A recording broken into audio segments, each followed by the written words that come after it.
अस्सलामु अलैकुम वरहमतुल्लाह। सदका फ़ित्र किस पर वाजिब है और किस को देना जायज़ है?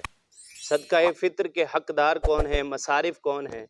ये बहुत ही अहम सवाल है और फ़ी ज़माना आजकल ये सवाल पूछा जा रहा है।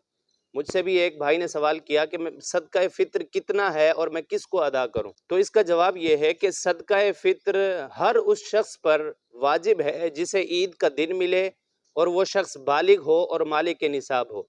मालिक निसाब का हिसाब वही है जो ज़कात का है। जिस पर ज़कात फ़र्ज़ है उसी पर सदका फ़ित्र देना भी वाजिब है। नाबालिग बच्चा है या नाबालिग बच्ची है उस पर सदका फ़ित्र वाजिब नहीं है। हाँ, अलबत्ता अगर उसका वालिद गनी है तो उसका वालिद अपनी औलाद की तरफ से सदका फ़ित्र अदा करना उस पर वाजिब है। वालिद पर अपनी नाबालिग औलाद का सदका फ़ित्र अदा करना उस पर वाजिब है।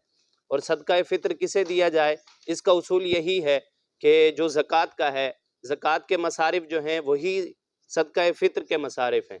यानी कि जो सदका फ़ित्र अदा कर रहा है या जो ज़कात अदा कर रहा है उसकी जो नस्ल है, उसके वालिद हो गए, उसके दादा हो गए, उसके परदादा हो गए, उसको नहीं दे सकते। इसी तरह नीचे आ जाएं, बेटा, पोता, पोती, नवासा, नवासी, इसको आप सदका फ़ित्र नहीं दे सकते। बाकी रिश्तेदारों को दे सकते हैं, लेकिन वही रिश्तेदार जो साहिब निसाब ना हों।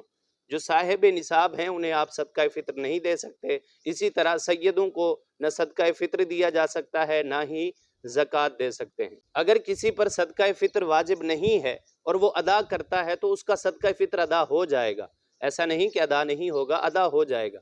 और सदका फ़ित्र है कितना, कितना दिया जाए, तो सदका फ़ित्र की जो मिक़दार बयान की गई है उसका उसूल है। वो उसूल ये है कि जो खाना, जो रोटी, जिस आटे की रोटी आप खाते हैं उस गंदम के 2 किलो के जितनी कीमत बनेगी, 2 किलो गंदम की जो कीमत बनेगी वही कीमत सदका फ़ित्र है।